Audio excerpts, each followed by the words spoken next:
No toquéis a mis ungidos. Bien, entendiendo desde la palabra de Dios qué significa esta declaración y cómo muchos se aprovechan para seguir engañando al pueblo de Dios, todo hay que decirlo. Este, evidentemente, es un tema de rabiosa actualidad. Vamos a la palabra de Dios, vamos a ver bastante de la palabra de Dios. Vamos a 2 de Timoteo, capítulo 4, versículos 1 y 2. Dice así la palabra: te encarezco delante de Dios y del Señor Jesucristo, que juzgará a los vivos y a los muertos en su manifestación y en su reino, que prediques la palabra, que instes a tiempo. Dice que instes a tiempo y fuera de tiempo. Dice, redarguye, reprende, exhorta con toda paciencia y doctrina. Primera de Juan 4.1 dice: amados, no creáis a todo espíritu, sino probad los espíritus si son de Dios, porque muchos falsos profetas han salido por el mundo. Efesios 5.11 leemos: y no participéis en las obras infructuosas de las tinieblas, sino más bien reprendedlas. Hasta aquí la palabra del Señor. Leeremos más.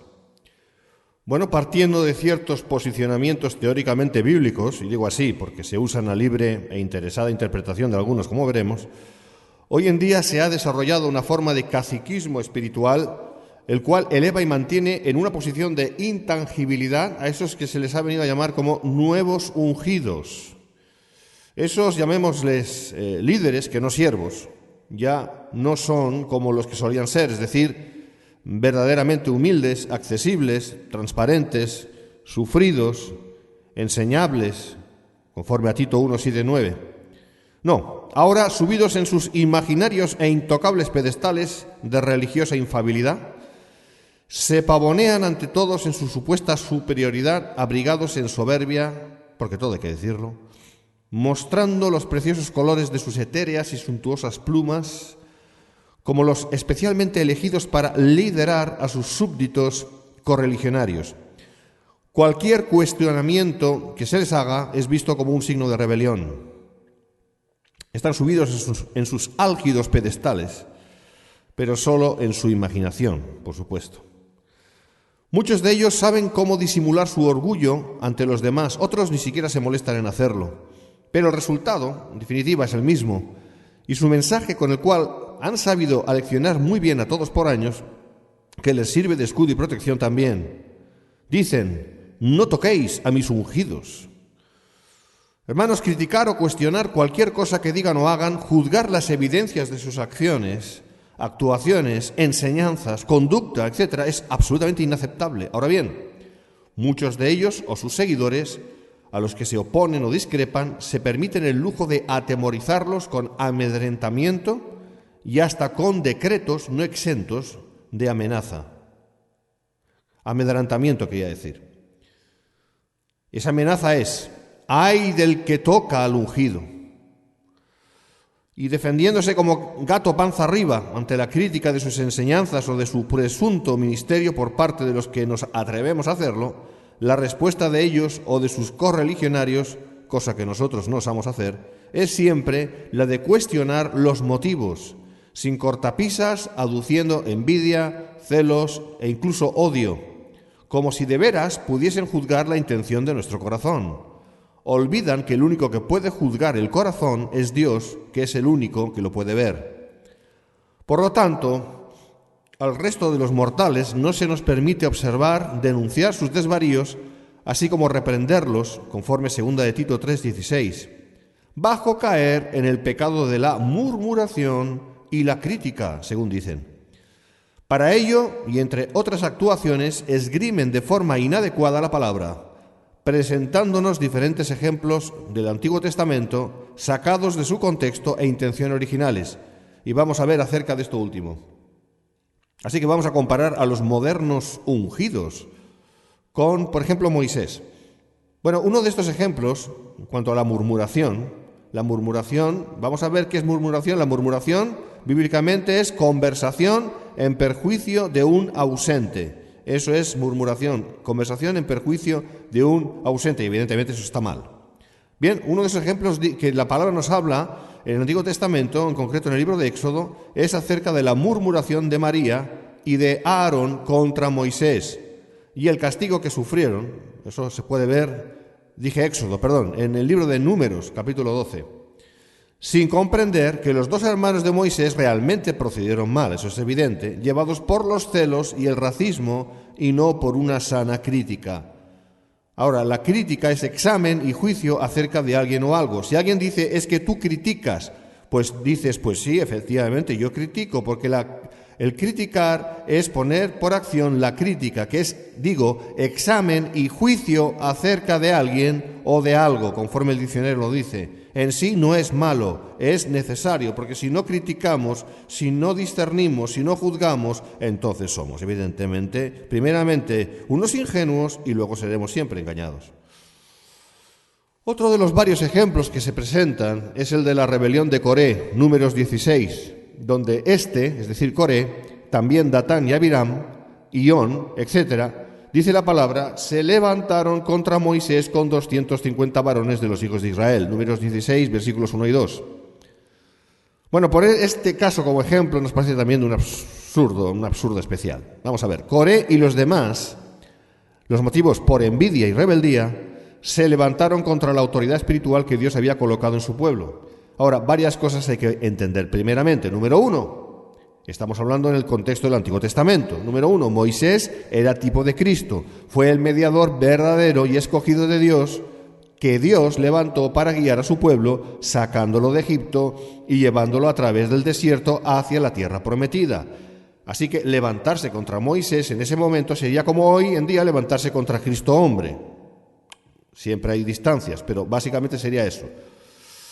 Bien, punto 2. Hoy en día no existen figuras como la de Moisés, aquí entre los hombres, ya que vivimos en una dispensación muy diferente a aquella del antiguo Israel, como ya he dicho. Pero hay más. Número 3.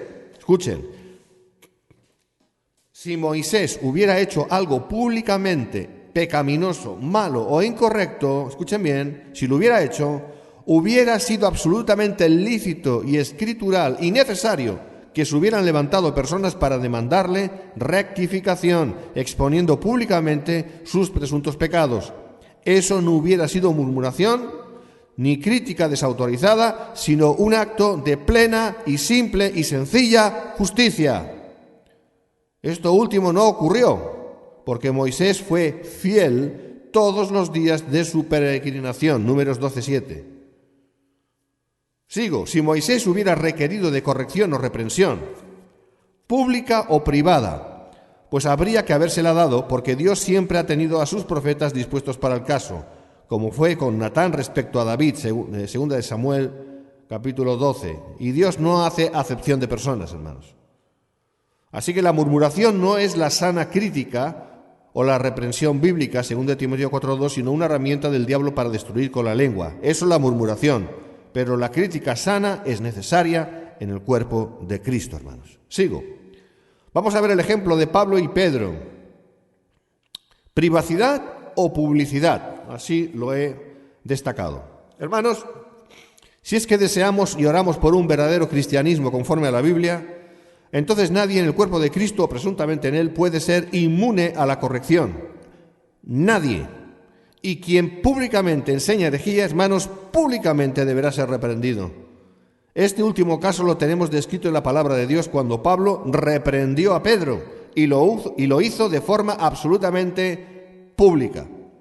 Vamos a Gálatas capítulo 2, versículos 11 y 14. Dice así la palabra: pero cuando Pedro fue a Antioquía le resistí cara a cara porque era de condenar. Cuando vi que no andaba rectamente conforme a la verdad del Evangelio, dije a Pedro delante de todos, y le dijo lo que le dijo. Así que el asunto fue que el apóstol Pedro, antes de que llegaran, pues algunos judíos de parte de Jacobo, comía con los gentiles. Leemos: pero después que vinieron se retraía y se apartaba porque tenía miedo de los de la circuncisión, y en su simulación participaban también los otros judíos, de tal manera que aún Bernabé fue también arrastrado por la hipocresía de ellos. Gálatas 2, versículos 12 y 13. En otras palabras, Pablo se dio cuenta de que Pedro estaba siendo hipócrita y tremendamente deshonesto, y otros ya seguían sus civilinos pasos.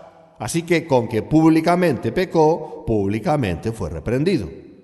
Hermanos, ese es un ejemplo muy claro de cómo debemos proceder hoy en día también. Y más enseñanza existe en la palabra al respecto. Dice así en 1 Timoteo 5, 19, 20, contra un anciano no admitas acusación, sino con 2 o 3 testigos. Luego dice, a los que persisten en pecar, se refiere a los ancianos, repréndelos delante de todos para que los demás también teman. Como vemos aquí, el motivo no es tanto para que los públicos infractores se arrepientan, sino para que los demás se aparten del mal. Pablo no pudo, por un mínimo sentido de justicia, haber tratado este asunto de Pedro de manera privada con él, porque no fue un asunto personal ni privado. Es decir, no fue que Pedro particularmente ofendió a Pablo o algo así. La cuestión es que Pedro, por su temor al hombre, había llevado a aquellos creyentes que estaban con él pues casi al extravío. Por lo tanto, Pablo estaba no solo obligado a corregir a Pedro, sino a hacerlo de forma que corrigiese la situación que el error de Pedro había causado en aquel medio. Yo creo que está claro. Así que, como vemos también, hermanos, un cristiano, en este caso Pablo, se atrevió a tocar al ungido Pedro, el cual en su día fue declarado bienaventurado por el mismo Jesucristo, Mateo 16, 17. Hermanos, Dios no hace acepción de personas. Toda hipocresía y falsa verdad, así como toda herejía, y quien la promueve, ha de ser todo ello puesto a la luz pública con toda reprensión y exhortación y doctrina, conforme 2 Timoteo 4:2. Ese proceso es parte del amor también. Lo contrario, hermanos, es tontería, o peor aún, es deshonestidad y cobardía. Damos tantas gracias a Dios de que en esta dispensación, hermanos, de la gracia y de la verdad, conforme Juan 1:17, ya no hay ungidos especiales, sino que todos los que somos verdaderos cristianos, por haber sido constituidos hijos de Dios por adopción, Juan 1:12, Romanos 8:15, Gálatas 4:5, somos todos ungidos a causa del ungido, que es Cristo Jesús, es decir, el Mesías. No hay diferencias entre unos y otros, sino que todos somos hermanos, Mateo 12:48, 23:8, e iguales, por tanto, ante Dios. Si se permite que exista una especie de, llamémosla, élite clasista lideral, cuyas enseñanzas y acciones no pueden ser cuestionadas por nadie, puestas a la luz de la palabra y expuestas públicamente, entonces tenemos un cáncer, yo diría que casi una metástasis dentro del seno eclesial, del cual, si no nos arrepentimos y corregimos a tiempo, padeceremos cada vez más las consecuencias, como de hecho ya está empezando a ocurrir de unos años a esta parte de manera aterradora, llegándose a formar una verdadera pandemia. Sigo, punto 1. Entonces, ¿qué significa no tocar al ungido? Vamos a ver qué dice la Biblia. Bueno, en primer lugar, hermanos, no podemos usar la Biblia ni parte de ella como un arma arrojadiza según nuestra conveniencia. Creo que todos, aunque sea en teoría, estaremos de acuerdo con esto. Cuando leemos en ella, no toquéis a mis ungidos ni hagáis mal a mis profetas, lo vemos en el Salmo 105, versículo 15, no podemos usar esa escritura para defender lo que es indefendible. Por lo tanto, vayamos por partes. Primeramente, entendamos que nos tiene que enseñar la palabra de Dios acerca de lo que es un ungido, y sigamos con la exposición de nuestro argumento de forma exegética. Vemos que en el Antiguo Testamento los llamados ungidos eran personas apartadas para Dios para desempeñar 3 diferentes funciones. La primera vez que se menciona a alguien con ese apelativo, es al sacerdote. Vemos en Éxodo 29:29 y Levítico 4:3, leemos, y las vestiduras santas que son de Aarón, si el sacerdote ungido pecare según el pecado del pueblo, etc. Vemos que Aarón fue el primer sacerdote ungido por Moisés, tipo de Cristo. Lo vemos en Éxodo 29. Y que no estaba libre de pecado ni de ser reprendido. Pero la primera persona expresamente mencionada como profeta, y eso de parte de Dios, directamente fue Abraham, Génesis 27. Y acerca del cuidado que Dios tenía y tiene por sus hombres, pues leemos en la Biblia: no consintió que nadie los agraviase y por causa de ellos castigó a los reyes. No toquéis, dijo, a mis ungidos, ni hagáis mal a mis profetas. Salmo 105, versículos 14 y 15. También en 1 Crónicas 16:22 leemos: no permitió que nadie los oprimiese, antes por amor de ellos castigó a los reyes. No toquéis, dijo, a mis ungidos, ni hagáis mal a mis profetas. Dice exactamente lo mismo. Como veremos, con algo de detalle un poco más adelante, Abraham fue vindicado por Dios por el hecho de ser profeta y por tanto ungido del Señor. Ahora vamos a ver en el Antiguo Testamento. Bueno, los ungidos en el Antiguo Testamento pertenecían a 3 clases oficiales. 1, los profetas; 2 los sacerdotes, 3 los reyes. En el Israel del Antiguo Testamento, como adelantamos, esos 3 descritos se correspondían con personas que fueron apartadas para Dios para sus correspondientes trabajos y oficios. Los profetas eran llamados y ungidos directamente por Dios por su Espíritu. Número 11:29. Los sacerdotes y los reyes eran ungidos con aceite para desempeñar sus oficios, después de lo cual se les llamaba, y así eran reconocidos, los ungidos de Jehová. Vamos a ver Escrituras, Éxodo 30, 22 al 31, capítulo 37, 29, 40 del 12 al 16, Levítico 4, 16, 6, 20, Números 3, 3, 35, 25, 1 Samuel 2, 10 y 10, 1, 16, 12 también, y 13, 2 Samuel 1, 21, 2, 4 y 5, 3, 23, 1, Isaías 61, 1, Lucas 2, 26, Lucas 4, 18, Hechos de los Apóstoles 4, 27 y 10, 38. Bien, hay bastante escritura, o sea, tienen ustedes ahí bastante para estudiar. Bien, esos 3 oficios mencionados iban a ser recogidos y colocados sobre Jesús de Nazaret el Mesías, que significa ungido con U mayúscula. Por lo tanto, Jesucristo es el ungido por excelencia. Y como ya dijimos antes, cada uno de sus salvados somos sus ungidos, porque Él es el ungido, según de Corintios 1:21, que por su Espíritu ha venido a morar en cada uno de nosotros, siendo nosotros uno en Él y con Él. Y no hay diferencias entre unos y otros en este contexto y en esta dispensación, la cual es de la gracia. Por lo cual, en este tiempo, sea lo que en principio signifique no tocar a los ungidos, lo cual veremos en un instante, deberá aplicarse a todos los creyentes sin distinción, y no meramente a unos exclusivos y públicos líderes, apóstoles, etc. Hermanos, o todos o ninguno. Los sacerdotes, y más aún los sumos sacerdotes, debían ser personas intachables, y si no, debían ser consecuentemente reprendidos, cosa que, por ejemplo, no hizo Elí con sus hijos, que eran sacerdotes, y le vino por ello en su momento el juicio terrible de Dios. Véase 1 Samuel 2, 12 al 25. Bueno, así pues, en definitiva, ¿qué significa no tocar a los ungidos? Bueno, vamos por partes.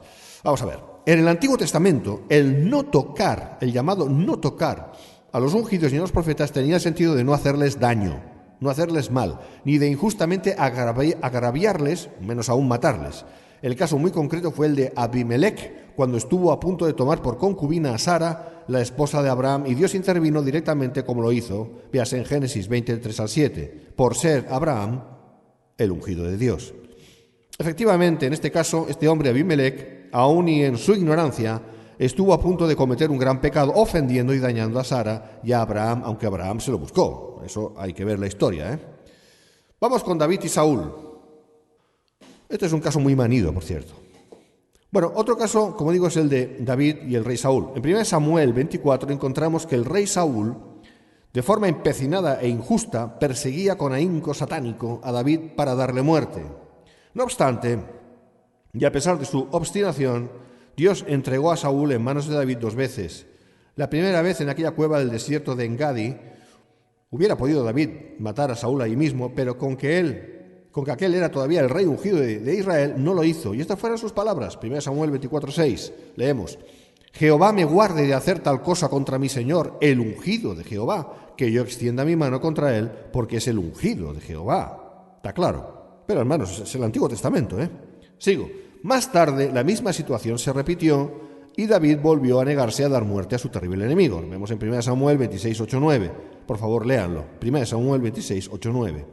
Así que claramente podemos ver que en este caso la ley prohibía dar muerte a Saúl por ser el ungido de Dios para reinar, aunque ya Dios lo había desechado.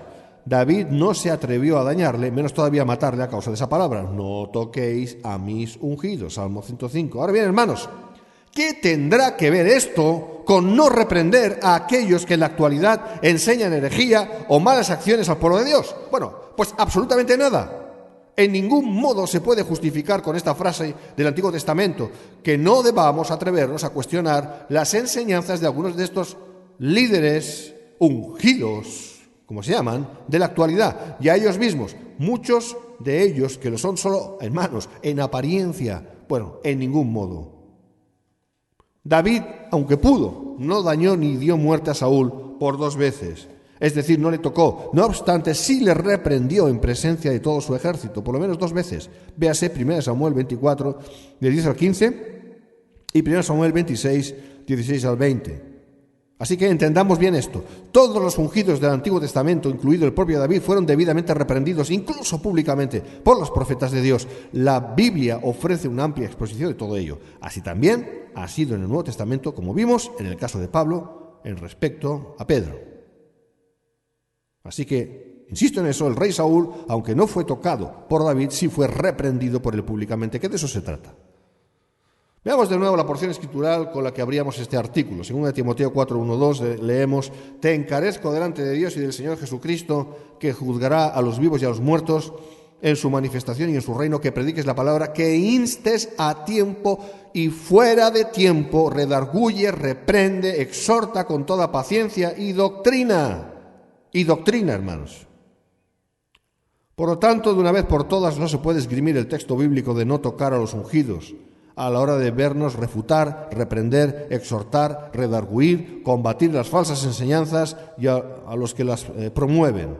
1, porque el no tocar se refiere a no dañar injustamente, maldecir, matar, descalificar, calumniar, infamar, en definitiva, destruir. 2, porque en la actualidad los ungidos no son una clase sacerdotal aparte, sino que todos los verdaderos creyentes somos ungidos. 3, porque es un deber del cristianismo el hacer una defensa ardiente de la fe una vez dada a los santos, a causa de que han entrado encubiertamente hombres impíos en el seno eclesial. Judas 3:4.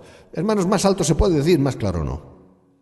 Punto 2, lo he titulado ¿No debemos juzgar?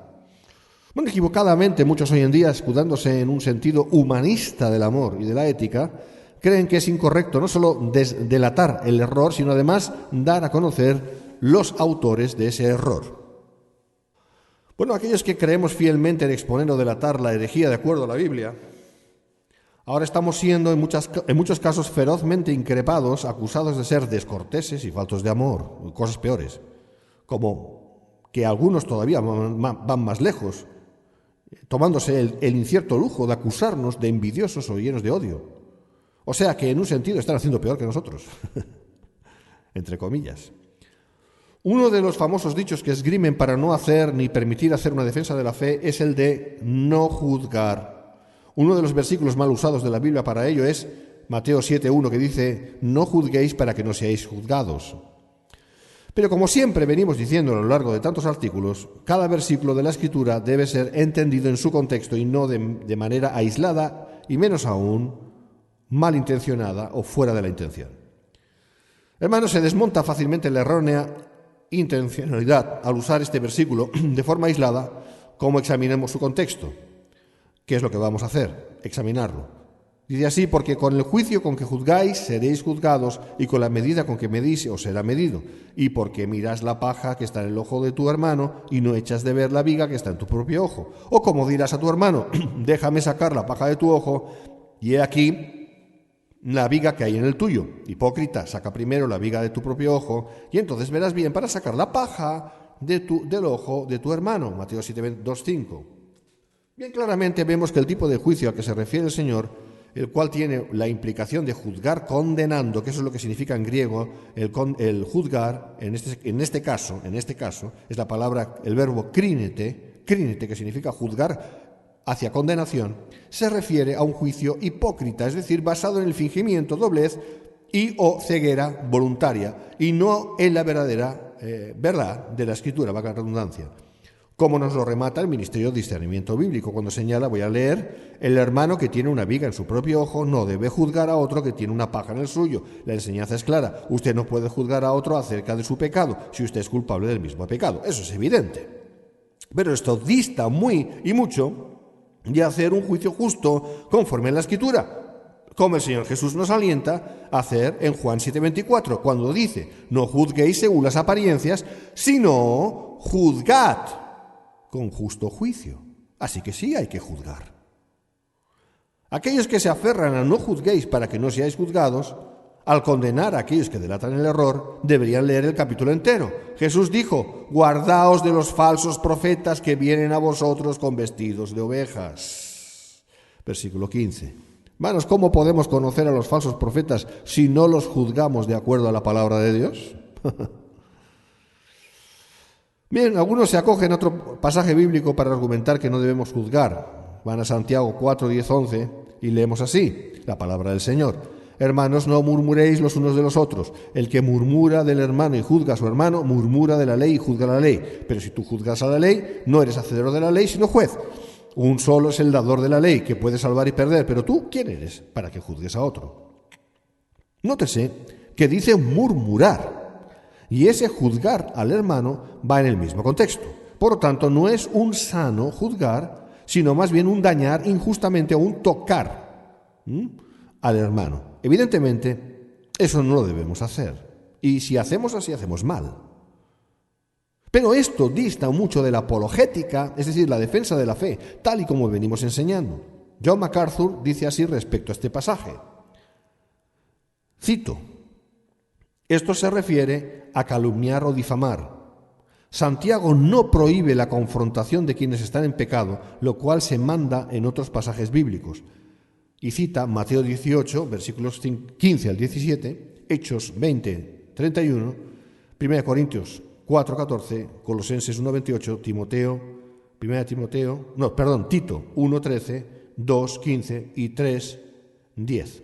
Más bien, sigue diciendo MacArthur, más bien condena las acusaciones negligentes, derogatorias y maldicientes en contra de otros. Fin de la cita.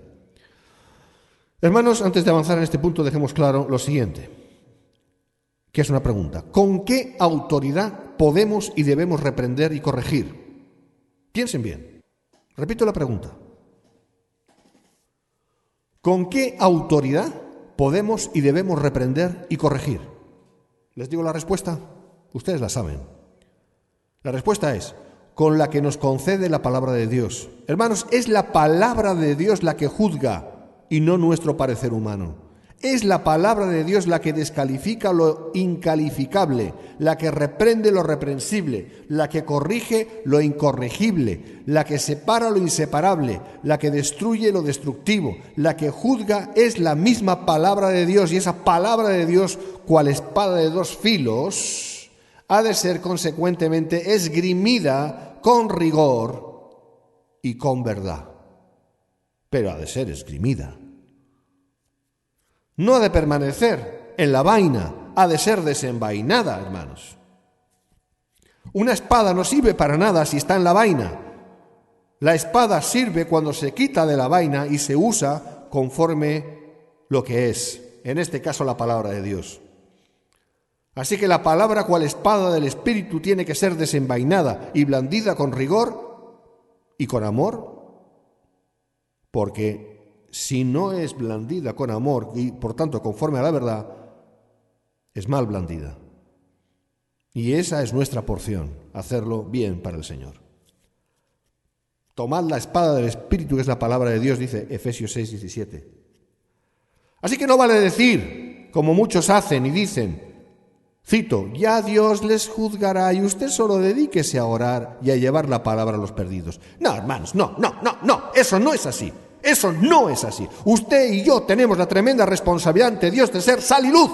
Mateo 5, 13 y 14. De no participar en las obras infructuosas de las tinieblas, dice la palabra, sino más bien reprenderlas. ¿O no lo dice? Efesios 5, 11. De hacer un azote de cuerdas y echar fuera del templo de Dios todo lo que no es de Dios y no permitir que se haga de la casa del Padre casa de mercado y aún a tener de ser considerados faltas de amor ásperos o desagradables, como pensaron que lo fue nuestro Señor, cuando así literalmente Él hizo. ¿Qué más da la apariencia, hermanos? Hagamos las cosas conforme a la verdad. Hermanos, no podemos vivir un cristianismo pasivo, sincrético y ajeno a lo que otros hacen. Existe un tribunal, es el de Cristo, que nos juzgará severamente si no hacemos como el Maestro hizo y nos enseñó a hacer. ¿Dónde lo dice? 2 Corintios 5:10. Tenemos la enorme e ingrata responsabilidad de parte de Dios en su palabra. Sí, es ingrata, es verdad. Pero es responsabilidad. De juzgar todas las cosas. De juzgar todas las cosas. 1 Corintios 2:15. Por amor, no solo a los perdidos, sino mayormente a los salvos. Pero que están o pueden estar en gran peligro por llegar a ser los postulados demoníacos de muchos falsos maestros y profetas que enseñan, por citar unas pocas cosas aquí, aberraciones como los encuentros del G12 y todo su contenido, lo que es el G12 en sí, el falso ecumenismo, la falsa prosperidad y doctrina de pactos con Dios, el falso mover y manifestación del Espíritu Santo, el falso avivamiento, la fe en la fe, la visualización, la confesión positiva, el pensamiento positivo posibilista, la doctrina de los pequeños dioses, la teología del dominio o dominionismo, la falsa reforma apostólica actual, el diezmar a hombres y no al alfolí, el ir a por falsas coberturas que son humanas, pretendiendo que esa es la cobertura del Espíritu Santo. En definitiva, el buscar el mismo espíritu del romanismo. Es decir, todo un añadido al Evangelio, lo cual es absolutamente anatema, que significa maldito, hermanos. Gálatas 1, 8, 9. Y aún contumazmente pretende ser esto considerado evangélico. No hay manera, no es cierto. Hermanos, no vale con argumentar, ya les juzgará Dios. Dios quiere que les juzguemos nosotros, y ahora, 1 Corintios 5:12, no con condenación, sino poniendo a la luz, exponiendo a la luz lo que hacen para que los demás sean advertidos y se aparten. Ese ejercicio es absolutamente espiritual, cristiano, y es la voluntad de Dios. Romanos 16:17 dice: mas os ruego, hermanos, que os fijéis en los que causan divisiones y tropiezos, en contra de la doctrina que vosotros habéis aprendido, y os apartéis de ellos. Primera de Juan 4:1, otra vez: amados, no creáis a todo espíritu, sino probad los espíritus si son de Dios, porque muchos falsos profetas han salido por el mundo. La palabra no puede ser más clara. Desde los púlpitos, plataformas mediáticas, usando todo medio a nuestra disposición, es menester hoy más que nunca refutar, redarguir, reprender y exhortar y elevar la verdad doctrinal por encima de las cabezas de los que quieran atender, porque muchos sí están siendo bendecidos en este sentido, hermanos.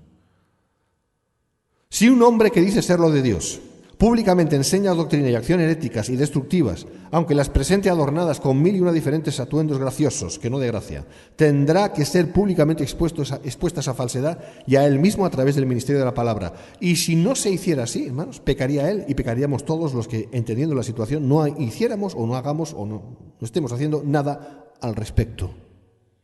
Hermanos, no podemos juzgar, o mejor dicho, no podemos jugar más al cómodo y pueril silencio de los corderos.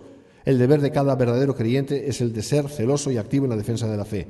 Título 1, 13, 14 decimos: este testimonio es verdadero, por tanto, repréndelos duramente para que sean sanos en la fe, no atendiendo a fábulas judaicas ni a mandamientos de hombres que se apartan de la verdad. ¿O no lo dice, hermanos? Y como se expresa Dave Hunt a continuación, cito: no osaremos mantenernos en silencio, no debemos, ni nos dejaremos llevar del miedo a hablar por temor a ofender o a causar divisiones mientras se falsea la verdad una vez dado los santos. No debemos contemporizar, porque con ello no ayuda sino que estorba la causa de la verdad. Dejar de contender ardientemente por la fe deshonra a Dios, y aunque puede evitar que surjan sentimientos heridos y egos dañados, destruye almas por las cuales Cristo murió. Si el amor de Cristo gobierna nuestros corazones, entonces contenderemos ardientemente por la fe que Él nos ha dado. Fin de la cita. Amén. Hermanos, el miedo a levantar la voz no es manifestación del amor, sino que es obra del enemigo. No nos engañemos. Ahora es tiempo de proclamar desde las azoteas eclesiales, conforme Lucas 12:3, el valiente mensaje de exhortación y reprensión, porque la palabra profética se está cumpliendo de forma ineludible en estos nuestros días finales. Cuando dice la palabra: porque vendrá tiempo cuando no sufrirán la sana doctrina, sino que teniendo comezón de oír, se amontonarán maestros conforme a sus propias concupiscencias, y apartarán de la verdad el oído, y se volverán a las fábulas. 2 Timoteo 4:3-4. Esto es lo que está pasando hoy en día, hermanos. Más que nunca antes es menester que cada verdadero creyente, insisto, verdadero creyente, se levante como fiel atalaya de Cristo, no consintiendo el engaño o la falacia, sino predicando la palabra, instando a tiempo y fuera de tiempo, redarguyendo, reprendiendo, exhortando con toda paciencia y con la doctrina de Cristo. Tristemente, hoy en día, los que son llamados a ser ese tipo de atalayas celosos de Dios, muchos están durmiendo en sus puestos de guardia, cumpliéndose también a cabalidad el dicho del profeta Isaías: sus atalayas son ciegos, todos ellos ignorantes, todos ellos perros mudos, no pueden ladrar, soñolientos, echados, aman el dormir. Y esos perros como hilones son insaciables, y los pastores mismos no saben entender. Todos ellos siguen sus propios caminos, cada uno busca su propio provecho, cada uno por su lado. Isaías 56, 9 al 11. Cuando uno busca solo su propio provecho, solo busca el provecho del diablo. Cuando uno solo busca el reino de Dios y su justicia, solo está buscando el provecho de Dios. Hagamos esto último, aunque muchos rechinen los dientes y continúen maldiciéndonos. Bienaventurados los que padecen persecución por causa de la justicia, porque de ellos es el reino de los cielos. Bienaventurados sois cuando por mi causa os vituperen y os persigan y digan toda clase de mal contra vosotros mintiendo. Gozaos y alegraos, porque vuestro galardón es grande en los cielos, porque así persiguieron a los profetas que fueron antes de vosotros. Mateo 5, 10 al 12. Aleluya, Dios les continúe bendiciendo, hermanos. El Señor Jesús viene pronto. Amén.